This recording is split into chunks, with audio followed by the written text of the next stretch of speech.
kebijakan-kebijakan yang sudah ditetapkan di Jawa Barat sendiri yang terkait dengan santri. Kalau tadi kan ada kaitannya dengan pembangunan kobong dan lain sebagainya. Nah, ke depan rencana yang akan dilanjutkan oleh Pak Wagub ini seperti apa? Pemerintah Jawa Barat khususnya. Program untuk pesantren kan kita jabar juara lahir batin. Betul. Yang pertama adalah juara agamanya. Di sini khusus mengenai pesantren, kami akan membuat sebuah program bersama Trenmat. Satu pesantren, satu minimarket. Yang kedua, satu pesantren, satu produk. Ekonomi pesantren yang sedang kami pikirkan. Karena di Jawa Barat berbeda dengan di Jawa Timur. Kalau di Jawa Barat, pesantren suka habis di saat pendirinya meninggal. Tapi kalau di Jawa Timur, pesantren itu bisa ratusan tahun. Ya. Kemudian kita gali, kita dekati, kenapa bisa terjadi semacam ini? Oh, ternyata dalam masalah ekonomi. Jadi, di Jawa Timur, pesantren itu punya pabrik gula, punya rumah makan, punya hotel, punya perusahaan yang lain. Ya. Sementara di Jawa Barat, biasanya, mohon maaf, mudah-mudahan tidak semuanya, pesantren itu kehidupannya dari zakat, infak, jariah, masyarakat dan agnia, dan bayaran para santri.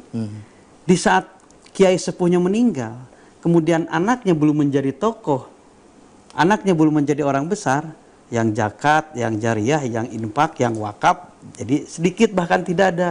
Santrinya pun jadi jarang, karena kiai sepuhnya sudah meninggal, habislah pondok pesantren.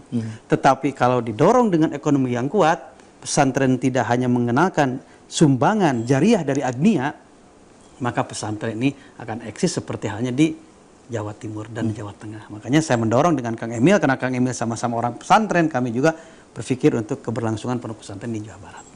Nah, menarik juga tadi pada saat kita sampaikan bahwa dalam tayangan tadi sedikit dicuplik bahwa peran santri itu adalah untuk ukhuwah Islamiyah dan juga watoniyah. Nah, barangkali Pak Wagub atau Pak Kiai ini bisa menyampaikan kaitannya dengan apa yang tadi sudah dipaparkan. Iya. Jadi yang namanya santri itu disiapkan oleh pesantren bukan hanya untuk menjadi seorang imam masjid. Kami dilatih untuk bisa bercocok tanam. Kami dilatih untuk bisa jadi tadi pompa. ini ya selaras dengan apa yang tadi disampaikan Pak Wagub ya. Iya. Artinya nanti setelah keluar dari pesantren, kita tetap santri ya, karena menuntut ilmu itu nggak pernah ada akhirnya, dari mulai buayan sampai ke tempat liang lahat.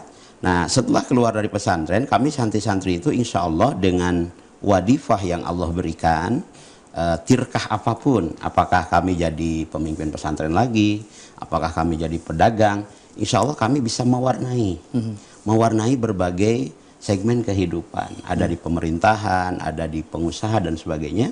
Dan itu ternyata sangat bagus, karena yang menjadi target kami salah satunya adalah 4 pondasi. Yang pertama, la maujuda ilallah. Di sini begini saya desain Allah. Kalau orang Bandung, di dia kieu ayeuna abdi tapak damal Allah. Artinya 50.000 tahun sebelum alam semesta tercipta, side plan apa yang akan terjadi, apa yang sedang terjadi, apa yang telah terjadi, desainnya sudah ada di hadapan Allah. Kami sebagai santri harus siap. Tidak mesti semua lulusan pesantren itu jadi kiai. Tidak mesti seluruh alumni pesantren itu jadi pemimpin pesantren. Apapun yang Allah amanahkan kepada kami akan punya 3 prinsip. Yang pertama, la ma'buda illallah. Dina kudrat anu ieu abdi saja ibadah ke Allah. Aktivitas apapun akan diawali dengan niat ibadah. Yang kedua, la matluba illallah. Dikerjakan pekerjaan dalam rangka perintah Allah. Kami tanya dulu, saya sebagai ini perintah nafsu, perintah Allah. Di situ baru la maksuda illallah, ultimate goal, target terakhir dari setiap amal kami adalah untuk meraih ridho Allah Subhanahu wa taala. Baik. Makanya pesantren kan punya 3 program. Pertama adalah atau 3 program pesantren. Pertama mutakin, itu orang takwa. Yang kedua imam al-mutakin, pemimpin orang takwa. Dan yang ketiga adalah ulama-ulamilin. Itu yang disampaikan oleh beliau. Dan mungkin Jadi tadi tidak mutlak jadi kiai lagi ya. Dan kalau ini sukses, ini sudah menjadi program yang ketiga. Dia ulama ul amilin. Amin, amin, amin. ya dan Allah. tadi yang pernah tadi sedikit kita cuplik juga bahwa santri itu san itu berarti menyinari matahari ya, menyinari, itu 3 berarti menyinari diri sendiri, lingkungan dan keluarga. Waduh, luar biasa ini. Nah, kaitannya dengan hal ini Pak Wagub nih, terutama dalam kebijakan-kebijakan yang dikeluarkan oleh pemerintah Jawa Barat. Nah, tadi kan disampaikan itu yang terkait dengan apa namanya itu pesantren. Nah, kalau di sekolah-sekolah nih, apa juga ada penambahan? Kalau dulu kan saya zaman dulu tuh ada sekolah agama dan lain sebagainya. Nah, apa juga ada kebijakan-kebijakan ke depan seperti itu? Di Tasikmalaya selama saya menjadi bupati, pertama ada program Maghrib Mengaji. Yang kedua ada program pesantren Ramadan. Yang ketiga ada program Wajar Diniyah, wajib belajar madrasah diniyah. Dan yang ketiga ada program AMS, Ajingan Masuk Sekolah. Di provinsi kita hanya menangani SMP.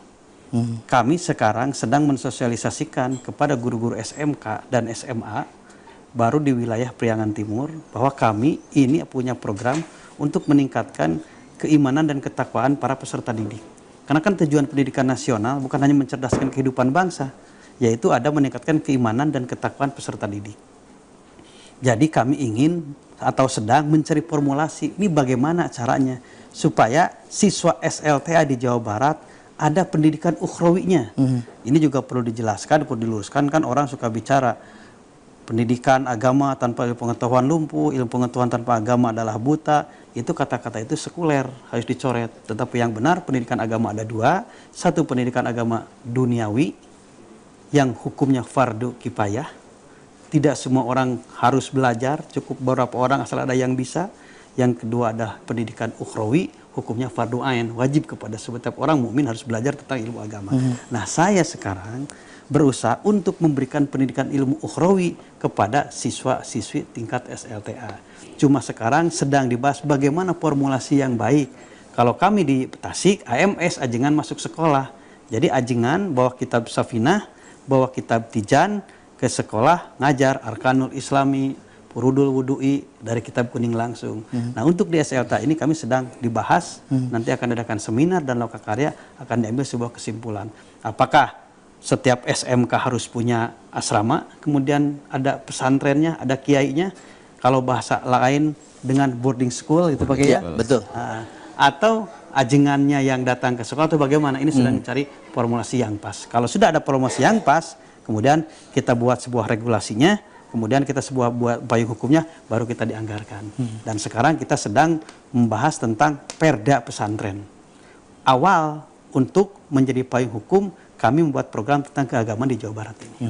Baik, terima kasih Pak Wagub. Dan sebelum kita lanjutkan lagi perbincangan kita, saya ingatkan kepada pemirsa yang ada di rumah yang ingin bergabung bersama kami dalam program 1 jam saja TVRI Stasiun Jawa Barat. Silakan Anda dapat bergabung bersama kami di 540-6677 atau 540-8877 untuk berbincang seputar peran santri dalam pembangunan di Jawa Barat. Mangga Bapak pilih badai ngalut. Tetaplah bersama kami.